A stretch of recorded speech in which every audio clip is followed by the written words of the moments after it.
Hello friends, আমার কিচেনে আপনাদের স্বাগত। আজকে আমি এই ভিডিওটাতে ডিম ছাড়া সুজি দিয়ে প্রেসার কুকারে কেক রেসিপি বানিয়ে আপনাদেরকে দেখাবো। তবে দেরি না করে চলুন ভিডিওটা শুরু করি।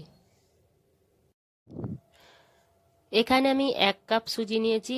যে কাপের সুজি ব্যবহার করছি ওই কাপেরই আমি 1 কাপ চিনি ব্যবহার করব, আর ওই কাপেরই 1 কাপ দুধ দিয়ে আমি এগুলোকে ভালো করে মিশিয়ে আধ ঘন্টার জন্য আমি এটা ঢাকা দিয়ে এইভাবেই ছেড়ে রেখে দেবো।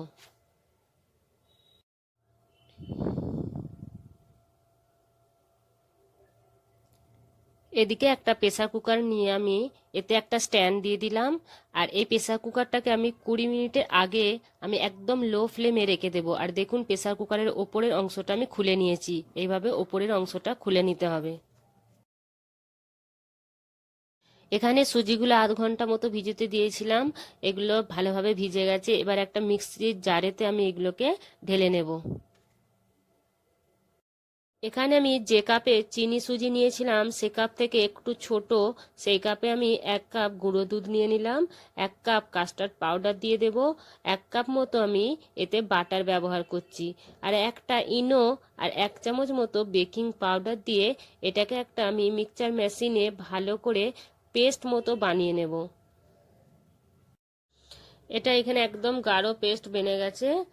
এতে আমি একটুখানি দুধ দিয়ে একটু পাতলা করব, কেননা খুব গাঢ় এটা, এই জন্য একটু দুধ দিয়ে আমি পাতলা করে নিয়েছি। এতে এবার আমি একটু কিছু টুটি ফুটি এতে দিয়ে দেব। এখানে আমি একটা বাটার পেপার এইভাবে একটা কেক টিনে বিছিয়ে নিয়েছি। আপনাদের কাছে কেক টিন অথবা বাটার পেপার যদি না থাকে, যে কোনো পাত্রে বাড়ি থাকা সেই পাত্রে একটুখানি তেল আর একটু ময়দা ছিটিয়ে আপনারা এই বাটারটা ঢেলে দিতে পারেন। উপর থেকে কিছু টুটি ফুটি দিয়ে দেবো।